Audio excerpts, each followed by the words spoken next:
ನಮಸ್ಕಾರ ಸ್ನೇಹಿತರೆ, mister Mysuru YouTube ಚಾನಲ್ಗೆ ಸ್ವಾಗತ. ಸ್ನೇಹಿತರೆ, ಭಾರತದ ಇತಿಹಾಸದಲ್ಲಿ ದೆಹಲಿಯನ್ನಾಳಿದ ದೆಹಲಿ ಸುಲ್ತಾನರ ಬಗ್ಗೆ ನೀವೆಲ್ಲ ಕೇಳೇ ಇರ್ತೀರ. ಅದೇ ರೀತಿ ತುಘಲಕ್ ಸಂತತಿಯ ಒಬ್ಬ ಪ್ರಸಿದ್ಧ, ಕುಖ್ಯಾತ, ಕೆಟ್ಟ, ಕ್ರೂರಿ, ಹುಚ್ಚು ದೊರೆ ಅಂತ ಕರೆಸಿಕೊಂಡಂತಹ ಜುನಾ ಖಾನ್ ಅಲಿಯಾಸ್ ಮೊಹಮ್ಮದ್ ಬಿನ್ ತುಘಲಕ್ನ ಬಗ್ಗೆ ಈ ವರದಿಯಲ್ಲಿ ನೋಡೋಣ ಬನ್ನಿ. ಈ ಹುಚ್ಚು ದೊರೆ, ಐಲು ದೊರೆ, ಅರೆಹುಚ್ಚ, ಕ್ರೂರಿ, ಪಾಪಿ, ಕೆಟ್ಟ ನಕ್ಷತ್ರದಲ್ಲಿ ಜನಿಸಿದಂತಹ ಆದರ್ಶವಾದಿ, ಹೀಗೆಲ್ಲ ಹೆಸರುಗಳಿಂದ ಕರೆಸಿಕೊಂಡಂತಹ ಈ ಮೊಹಮ್ಮದ್ ಬಿನ್ ತುಘಲಕ್ನು ಅಧಿಕಾರಕ್ಕೆ ಹೇಗೆ ಬಂದ, ದೆಹಲಿಯ ಚುಕ್ಕಾಣಿಯನ್ನ ಹೇಗೆ ಹಿಡಿದ ಅಂತ ನೋಡಕ್ ಹೋದ್ರೆ ಇದರ ಹಿಂದೆ ಥ್ರಿಲ್ಲಿಂಗ್ ಆದ ಒಂದು ಸ್ಟೋರಿ ಇದೆ. ಈ ಕಥೆ ಯಾವ ಒಂದು ಥ್ರಿಲ್ಲರ್ ಮೂವಿಯ ಕಥೆಗೂ ಕಮ್ಮಿ ಇಲ್ಲ. ಆ ಥ್ರಿಲ್ಲಿಂಗ್ ಅನುಭವ ನಿಮಗೂ ಮಾಡಿಸ್ತೀನಿ. ಈ ವಿಡಿಯೋನ ಪೂರ್ತಿ ನೋಡಿ, ಎಲ್ಲೂ ಸ್ಕಿಪ್ ಮಾಡಬೇಡಿ. ನಾನು ಹೇಳ್ತಾ ಹೋಗ್ತೀನಿ, ನೀವು ಕೇಳ್ತಾ ಹೋಗಿ. ಸ್ನೇಹಿತರೆ, ದೆಹಲಿಯಲ್ಲಿ ಅಂದು ತುಘಲಕ್ ಸಂತತಿ ಆರಂಭವಾಗುವುದಕ್ಕಿಂತ ಮುಂಚೆ ಅಲ್ಲಿ ಖಿಲ್ಜಿ ಸಂತತಿಯ ಆಳ್ವಿಕೆ ಇತ್ತು.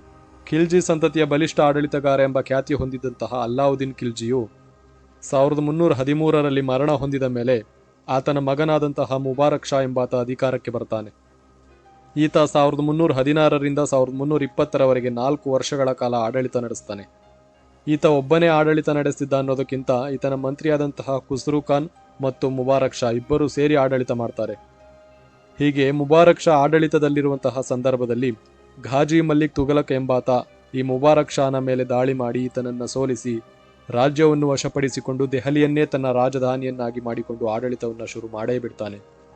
ಇದೇ ಘಾಜಿ ಮಲ್ಲಿಕ್ ತುಘಲಕ್ನಿಂದ ಹೊಸ ಸಂತತಿಯ ಆರಂಭವಾಯಿತು, ಅದೇ ಪ್ರಸಿದ್ಧ ತುಘಲಕ್ ಸಂತತಿ. ಹಾಗಿದ್ರೆ ಯಾರು ಈ ಘಾಜಿ ಮಲ್ಲಿಕ್ ತುಘಲಕ್ ಅಂತೀರಾ? ಹಿಂದೆ ಅಂದ್ರೆ 14ನೇ ಶತಮಾನದಲ್ಲಿ ಟರ್ಕಿಯ ಒಬ್ಬ ಸರ್ದಾರನಿದ್ದ. ಆತ ನಮ್ಮ ಭಾರತದ ಪಂಜಾಬ್ ಭಾಗಕ್ಕೆ ಬಂದು ಪಂಜಾಬ್ನ ಝಾಟ್ ಮಹಿಳೆಯನ್ನ ಮದುವೆಯಾದ. ಮುಂದೆ ಇವರಿಬ್ಬರಿಗೂ ಹುಟ್ಟಿದಂತಹ ಮಗನೇ ಈ ಘಾಜಿ ಮಲ್ಲಿಕ್ ತುಘಲಕ್. ಈ ತುಘಲಕ್ ಸಂತತಿಯವರು ಮೂಲತಃ ಅಫ್ಘಾನಿಸ್ತಾನ ಅಂದ್ರೆ ಅಂದಿನ ಅಖಂಡ ಭಾರತಕ್ಕೆ ಸೇರಿದಂತಹ ಪಶ್ಚಿಮ ಅಫ್ಘಾನಿಸ್ತಾನದಿಂದ ಬಂದವರು ಎಂದು ಹೇಳಲಾಗುತ್ತದೆ. ಹೀಗೆ ಈ ಘಾಜಿ ಮಲ್ಲಿಕ್ ತುಘಲಕ್ ಭಾರತದಲ್ಲೇ ಜನಿಸಿದ್ದು ಅನ್ನೋ ಕಾರಣಕ್ಕೆ ಈ ಸಂತತಿಯನ್ನ ಭಾರತದ ಸ್ಥಳೀಯ ಸಂತತಿ ಎಂದು ಕೂಡ ಕರೆಯಲಾಗುತ್ತದೆ. ಸ್ನೇಹಿತರೆ, ನೀವಿಲ್ಲಿ ಕೇಳ್ಬೋದು, ಅಲ್ಲ ಎಲ್ಲಿಂದಲೋ ಬಂದಂತಹ ಈ ಘಾಜಿ ಮಲ್ಲಿಕ್ ಅಷ್ಟೊಂದು ಬಲಿಷ್ಠವಾದ ಖಿಲ್ಜಿ ಸಾಮ್ರಾಜ್ಯವನ್ನ ಹೇಗೆ ಸೋಲಿಸ್ತಾ ಅಂತ. ಇಲ್ಲೇ ಇರೋದು ಮ್ಯಾಟ್ರು. ಈ ಖಿಲ್ಜಿ ಸಂತತಿ ಅಧಿಕಾರದಲ್ಲಿರುವಾಗಲೇ ಈ ಸೋ ಕಾಲ್ಡ್ ಘಾಜಿ ಮಲ್ಲಿಕ್ ಎಂಬಾತ ಸೇನಾಧಿಪತಿಯಾಗಿ ಕೆಲವು ವರ್ಷಗಳ ಕಾಲ ಖಿಲ್ಜಿ ಸೇನೆಯಲ್ಲಿ ಸೇವೆ ಸಲ್ಲಿಸಿರ್ತಾನೆ. ಆಗ ಅಧಿಕಾರದಲ್ಲಿದ್ದವರು ಈ ಮುಬಾರಕ್ ಶಾ. ಯಾರೀತ ಹೇಳಿ? ಅಲ್ಲಾವುದ್ದೀನ್ ಖಿಲ್ಜಿಯ ಮಗ, ಹಾಗೂ ಈತನ ಜೊತೆಗೆ ಈತನ ಮಂತ್ರಿಯಾದಂತಹ ಖುಸ್ರು ಖಾನ್. ಇಬ್ಬರ ಆಡಳಿತದಲ್ಲಿ ಇದ್ದಂತಹ ಲೋಪದೋಷಗಳು ಹಾಗೂ ಇಬ್ಬರ ಬಲಾಬಲ ದೌರ್ಬಲ್ಯ ಎಲ್ಲವನ್ನೂ ಸೇನಾಧಿಪತಿಯಾಗಿಯೇ ಇದ್ದುಕೊಂಡು ತಿಳಿದುಕೊಂಡಿದ್ದಂತಹ ಈತ ಅವರನ್ನ ಸೋಲಿಸಿ ಅಧಿಕಾರಕ್ಕೆ ಬಂದು ದೆಹಲಿಯ ಚುಕ್ಕಾಣಿಯನ್ನು ಹಿಡಿಯುತ್ತಾನೆ. ಇದೇ ಘಾಜಿ ಮಲ್ಲಿಕ್ ತುಘಲಕ್ನು ದೆಹಲಿಯ ಸುಲ್ತಾನನಾಗುವ ಹೊತ್ತಿಗೆ ತನ್ನನ್ನು ತಾನು ಘಿಯಾಜುದ್ದೀನ್ ಎಂದು ಕರೆದುಕೊಳ್ಳುತ್ತಾನೆ. ಈತ 1320ರಲ್ಲಿ ದೆಹಲಿಯನ್ನು ತನ್ನ ರಾಜಧಾನಿಯನ್ನಾಗಿಸಿಕೊಂಡು ಆಡಳಿತ ಶುರು ಮಾಡೇ ಬಿಡ್ತಾನೆ. ಈತನಿಗೆ ಆಡಳಿತದಲ್ಲಿ ಸಹಾಯ ಮಾಡುತ್ತಿದ್ದವರು ಈತನ ಮಗನಾದಂತಹ ಜುನಾ ಖಾನ್ ಅಲಿಯಾಸ್ ಮೊಹಮ್ಮದ್ ಬಿನ್ ಫಕ್ರುದ್ದೀನ್ ಜುನಾ ಖಾನ್ ತುಘಲಕ್, ಅಂದ್ರೆ ಇದೇ ಹುಚ್ಚು ದೊರೆ ಮೊಹಮ್ಮದ್ ಬಿನ್ ತುಘಲಕ್. ಘಾಜಿ ಮಲ್ಲಿಕ್ನ 5 ಮಕ್ಕಳಲ್ಲಿ ಜುನಾ ಖಾನ್ ಮೊದಲನೆಯವನು.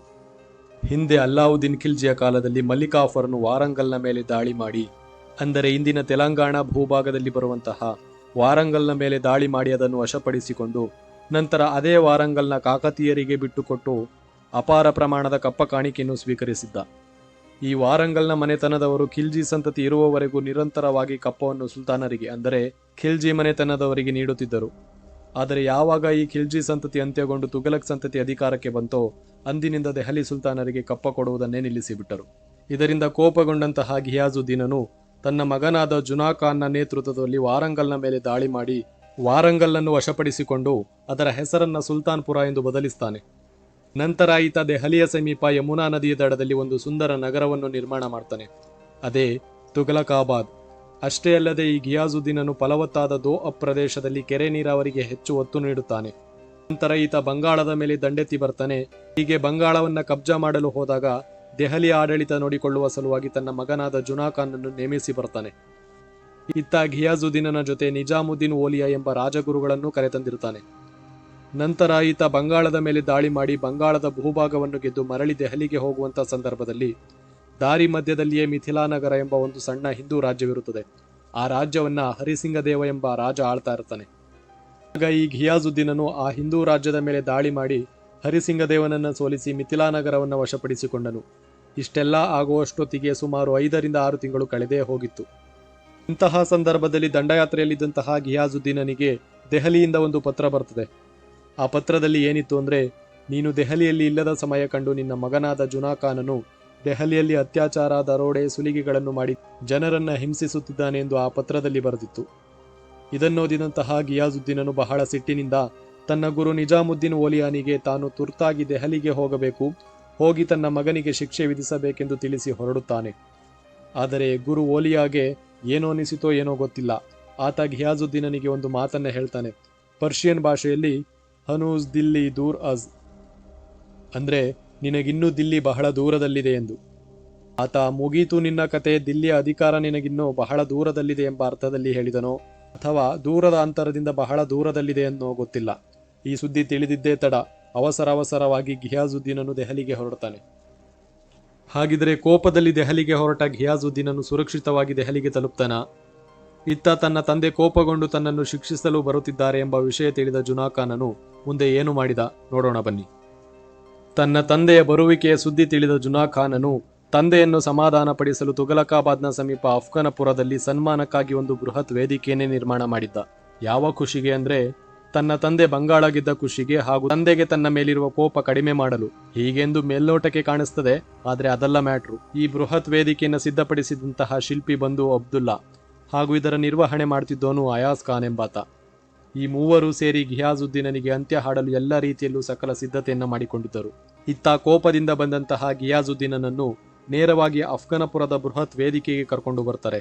ಬಂದವನೇ ತನ್ನ ಮಗ ತನಗೋಸ್ಕರ ನಿರ್ಮಾಣ ಮಾಡಿರುವಂತಹ ಭವ್ಯವಾದ ಅರಮನೆಯಂತಹ ವೇದಿಕೆಯನ್ನ ನೋಡಿ ತಾನು ಅಂದುಕೊಂಡು ಬಂದ ಕೆಲಸವೇ ಮರೆತು ಹೋಗುತ್ತದೆ. ತನ್ನ ಕೋಪವೆಲ್ಲ ಇಳಿದು ಮಗನ ಈ ಆತಿಥ್ಯಕ್ಕೆ ಮನಸೋಲುತ್ತಾನೆ. ನಂತರ ಸತ್ಕಾರ ಸ್ವೀಕರಿಸಲು ವೇದಿಕೆಯ ಮೇಲೆ ಕುಳಿತುಕೊಳ್ಳುತ್ತಾನೆ. ಕುಳಿತದ್ದೇ ತಡ ಇಡೀ ಬೃಹತ್ ವೇದಿಕೆ ಕ್ಷಣ ಮಾತ್ರದಲ್ಲೇ ಸುಲ್ತಾನ ಘಿಯಾಜುದ್ದೀನನ ಮೇಲೆ ಬೀಳುತ್ತದೆ. ಆ ವೇದಿಕೆಯ ಛಾವಣಿ ಬಿದ್ದ ರಭಸಕ್ಕೆ ಆತ ಅಲ್ಲೇ ಅಸುನೀಗಿ ಅವಶೇಷಗಳ ಅಡಿಯಲ್ಲಿ ಮರೆಯಾಗಿ ಹೋಗುತ್ತಾನೆ. ಅರೆ, ಇದು ಹೇಗಾಯಿತು? ಆತ ಕುಳಿತ ತಕ್ಷಣ ಯಾಕಾಯ್ತು ಅಂತ ನೋಡೋದಾದ್ರೆ, ಇದೆಲ್ಲ ಬುದ್ಧಿವಂತ ಮಗನಾದಂತಹ ಜುನಾ ಖಾನ್ ಅಲಿಯಾಸ್ ಮೊಹಮ್ಮದ್ ಬಿನ್ ತುಘಲಕ್ನ ಪ್ಲಾನ್. ಇದೊಂದು ಪ್ಲಾನ್ಡ್ ಮರ್ಡರ್. ಈತ ವೇದಿಕೆಯ ಶಿಲ್ಪಿ ಮತ್ತು ನಿರ್ವಹಣಾಗಾರನಿಗೆ ಹೇಳಿದ್ದೇನೆಂದ್ರೆ, ನನ್ನ ತಂದೆ ಹೋಗಿ ವೇದಿಕೆಯ ಮೇಲೆ ಕುಳಿತುಕೊಳ್ಳಬೇಕು, ಆಗ ಕ್ಷಣ ಮಾತ್ರದಲ್ಲಿ ವೇದಿಕೆಯ ಛಾವಣಿ ಆತನ ಮೇಲೆ ಬೀಳುವಂತೆ ನಿರ್ಮಾಣ ಮಾಡಿ ಎಂದು ಮೊದಲೇ ಯೋಜಿತ ರೀತಿಯಲ್ಲಿ ಯೋಜನೆ ಹಾಕಿಕೊಟ್ಟಿದ್ದ. ಹೀಗೆ 1325ರಲ್ಲಿ ವೇದಿಕೆ ಕುಸಿತದ ದುರಂತದಲ್ಲಿ ಘಿಯಾಜುದ್ದೀನನು ತನ್ನ ಕೊನೆಯುಸಿರೆಳೆದ. ಇದೊಂದೇ ಸಾಕಲ್ವೇ ಈ ತುಘಲಕ್ ಎಂಥ ಕ್ರೂರಿ ಅಂತ ತಿಳ್ಕೊಳ್ಳೋಕೆ. ಜನ್ಮ ನೀಡಿದ ಅಪ್ಪನನ್ನೇ ಅಧಿಕಾರದ ಹಕ್ಕೆ ಬಲಿಕೊಟ್ಟ ಮಹಾನ್ ಕ್ರೂರಿ ಈತ. ಆದರೆ ಇನ್ನು ಕೆಲವರು ಹೇಳೋ ಪ್ರಕಾರ ಇದು ಕೊಲೆಯಲ್ಲ, ಅಲ್ಲಿದ್ದಂತಹ ಆನೆಗಳು ಜನರ ಗದ್ದಲಕ್ಕೆ ಬೆದರಿ ಹೋಗಿ ವೇದಿಕೆಗೆ ಗುದ್ದಿದ್ದರಿಂದ ಈ ಅವಘಡ ಸಂಭವಿಸಿತು ಎಂದು ಹೇಳ್ತಾರೆ. ಆದರೆ ಇಲ್ಲಿ ಎಂಥವರಿಗಾದರೂ ಗೊತ್ತಾಗುತ್ತೆ ಇದೊಂದು ಪೂರ್ವ ನಿಯೋಜಿತ ಕೊಲೆ ಅಂತ. ಹೀಗೆ ತನ್ನ ತಂದೆಯ ಮರಣದ 2 ದಿನಗಳ ನಂತರ ಇದೇ ಜುನಾ ಖಾನನು ಮೊಹಮ್ಮದ್ ಬಿನ್ ಫಕ್ರುದ್ದೀನ್ ಜುನಾ ಖಾನ್ ತುಘಲಕ್ ಎಂಬ ಹೆಸರಿನೊಂದಿಗೆ ತನ್ನನ್ನು ತಾನು ದೆಹಲಿಯ ಸುಲ್ತಾನ ಎಂದು ಘೋಷಿಸಿಕೊಂಡು ಅಧಿಕಾರಕ್ಕೆ ಬರ್ತಾನೆ. 1325ರಲ್ಲಿ ಅಧಿಕಾರದ ಚುಕ್ಕಾಣಿ ಹಿಡಿದ ಈತ 1351ರವರೆಗೆ ಅಂದರೆ ಸುಮಾರು 26 ವರ್ಷಗಳ ಕಾಲ ಸುದೀರ್ಘ ಆಡಳಿತ ನಡೆಸ್ತಾನೆ. ಆದರೆ ಈ ಸುದೀರ್ಘ ಆಡಳಿತದ ಅವಧಿಯಲ್ಲಿ ಈತ ಒಳ್ಳೆಯದು ಮಾಡಿದ್ದಕ್ಕಿಂತ ಕೆಟ್ಟದ್ದನ್ನು ಮಾಡಿದ್ದೇ ಹೆಚ್ಚು. ಈತ ತರ್ಕಶಾಸ್ತ್ರ, ತತ್ವಶಾಸ್ತ್ರ, ಖಗೋಳಶಾಸ್ತ್ರ, ವೈದ್ಯಕೀಯ ಶಾಸ್ತ್ರ, ಗಣಿತಶಾಸ್ತ್ರ, ರಾಜನೀತಿ, ಸಾಹಿತ್ಯ, ಧರ್ಮ ಮುಂತಾದ ವಿಷಯಗಳ ಬಗ್ಗೆ ಅಪಾರವಾದ ಜ್ಞಾನವನ್ನು ಹೊಂದಿದ್ದ. ಪರ್ಷಿಯನ್ ಹಾಗೂ ಅರೇಬಿಕ್ ಭಾಷೆಗಳಲ್ಲಿ ಪಾಂಡಿತ್ಯವನ್ನು ಕೂಡ ಹೊಂದಿದ್ದ. ಈತ ಬುದ್ಧಿವಂತನೇ, ದಡ್ಡನೇನಲ್ಲ. ಆದರೆ ಅಂದು ಈತ ತೆಗೆದುಕೊಂಡ ನಿರ್ಧಾರಗಳು ಅಂದಿನ ಕಾಲಕ್ಕಿಂತ ಹೆಚ್ಚು ಮುಂದುವರೆದಂತಹ ವಿಚಾರಗಳಾಗಿದ್ದವು. ಈತನಿಗೆ ಸಮತೂಕದ ಪ್ರಜ್ಞೆಯಾಗಲಿ ಪ್ರಾಯೋಗಿಕ ಜ್ಞಾನವಾಗಲಿ ಇರಲಿಲ್ಲ. ಈ ಕಾರಣಕ್ಕೆ ಈತನನ್ನು ಜನರು ಹುಚ್ಚುದೊರೆ ಎಂದು ಕರೆದರು. ಯುರೋಪಿನ ಇತಿಹಾಸಕಾರರು ಈತನನ್ನ ಅರೆಹುಚ್ಚ ಸುಲ್ತಾನ ಅಂತ ಕರೆದರು. ಹಾಗಿದ್ರೆ ಸ್ನೇಹಿತರೆ, ಈ ರೀತಿಯ ಕುಖ್ಯಾತಿಯನ್ನು ಪಡೆಯುವಂತಹ ಕೆಲಸವಾದರೂ ಏನು ಮಾಡ್ದ, ಯಾಕೆ ಇವನನ್ನ ಹುಚ್ಚುದೊರೆ ಅಂತ ಕರೆದ್ರು ಅನ್ನೋ ಸಂಪೂರ್ಣ ಮಾಹಿತಿಯನ್ನ ನಾವು ಮುಂದಿನ ವಿಡಿಯೋದಲ್ಲಿ ನೋಡೋಣ. ಅದಕ್ಕೂ ಮುಂಚೆ ನೀವಿನ್ನೂ ನಮ್ಮ ಚಾನಲ್ಗೆ ಸಬ್ಸ್ಕ್ರೈಬ್ ಮಾಡಿಲ್ಲ ಅಂದರೆ ಈ ಕೂಡಲೇ ಸಬ್ಸ್ಕ್ರೈಬ್ ಮಾಡ್ಕೊಳ್ಳಿ ಮತ್ತು ಪಕ್ಕದಲ್ಲಿರುವಂತಹ ಬೆಲ್ ಐಕಾನ್ನ ಮೇಲೆ ಕ್ಲಿಕ್ ಮಾಡಿ. ಈ ಒಂದು ವಿಡಿಯೋದ ಬಗ್ಗೆ ನಿಮ್ಮ ಅನಿಸಿಕೆ ಅಭಿಪ್ರಾಯಗಳನ್ನು ತಪ್ಪದೇ ಕಮೆಂಟ್ ಮಾಡಿ. ಮುಂದಿನ ವಿಡಿಯೋದಲ್ಲಿ ಸಿಗೋಣ. ಧನ್ಯವಾದಗಳು.